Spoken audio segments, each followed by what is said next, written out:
কলিয়াবৰ শিশু বিদ্যাপীঠ senior secondary স্কুলৰ কৃতি ছাত্ৰ-ছাত্ৰীসকলৰ অভিনন্দন অনুষ্ঠান বিগত বৰ্ষৰ দৰে এই বছৰো কলিয়াবৰৰ অগ্ৰণী শিক্ষানুষ্ঠান শিশু বিদ্যাপীঠ ছিনিয়ৰ ছেকেণ্ডাৰী স্কুলৰ ছাত্ৰ-ছাত্ৰীসকলে হাইস্কুল শিক্ষান্ত পৰীক্ষা আৰু উচ্চতৰ মাধ্যমিক চূড়ান্ত পৰীক্ষাত 100% উত্তীৰ্ণৰ হাৰেৰে বিদ্যালয় তথা কলিয়াবৰলৈ গৌৰৱ কঢ়িয়াই আনিবলৈ সক্ষম হৈছে।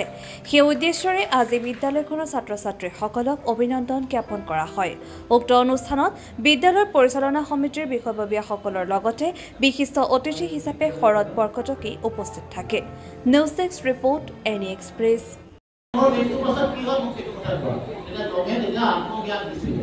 এই কাহিনীটোৰ অৰ্থ এইটোৱে হ'ল যে ধন টকা পইচাটোৱে মানুহৰ জীৱনৰ মেধাৰ লক্ষ্য লক্ষ্য নহয়।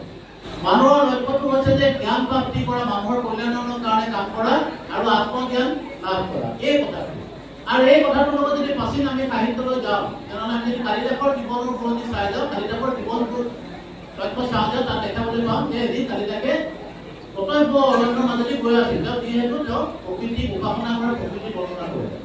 শিশু বিদ্যাপীঠ ছিনিয়ৰ ছেকেণ্ডেৰী স্কুল কৌৰিতলত উপস্থিত হৈ যি আমাৰ মৰমৰ ছাত্ৰ ছাত্ৰীসকল যিসকলে HSR HSLCত উত্তীৰ্ণ হ'ল, প্ৰায় 100% পাৰ্চেণ্টেজত পাছ আউট ৰেট আছে, তেখেতসকলৰ মাজত উপস্থিত হৈ মই বহুতেই আনন্দিত আৰু তেখেতসকলক শুভকামনা আৰু তেখেতসকলক লগতে অভিনন্দন জনোৱা হ'ল আৰু তেখেতসকলক উৎসাহ আগবঢ়াবলৈ নেক্সট পৰৱৰ্তী পৰ্যায়ত যি প্ৰকাৰে তেখেতসকলে আগবাঢ়ি যাব লাগে নিজৰ কেৰিয়াৰত, সেইখিনিও আমাৰ বিশিষ্ট বক্তা আছিলে আৰু প্ৰিন্সিপাল আছিলে, পেৰেণ্টছ আছিলে, সকলো আলোচনা হৈ তেখেতসকলক গাইডেঞ্চো দিয়া হৈছে।